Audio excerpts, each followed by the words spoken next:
Okay, we're continuing to talk about counting on today.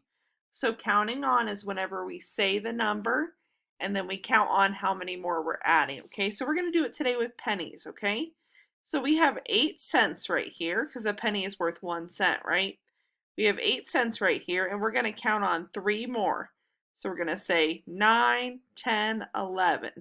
You don't have to do anything on this slide. I just wanted you to see how we're going to count on. Okay, for this slide, we're going to count on 2, okay? So we have 7 and we're going to count on 2. So we would go 7, 8, 9. Okay, just like that. I'm going to move this one down, maybe. There we go. Okay. I will leave that there so that you guys can see. Okay, so if you're going to count on 3 more, so we have 4, and you're going to count on 3 more, and you're going to put it in the boxes as you count on, just like I showed you in the last one. You have 10, you're going to count on 2 more and put it in the boxes, and you have 8 and you're going to count on 1 more and put it in the box.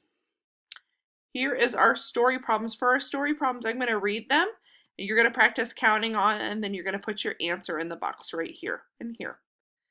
Kaya has 6 pennies. She is given 3 more. How many pennies does Kaya have now? So we're going to do 6 plus 3. So we're going to do 6, and we're going to count on 3 more and put your answer right there.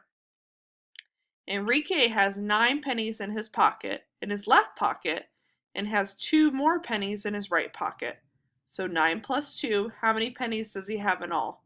So 9 plus 2, we're going to count on 2 more.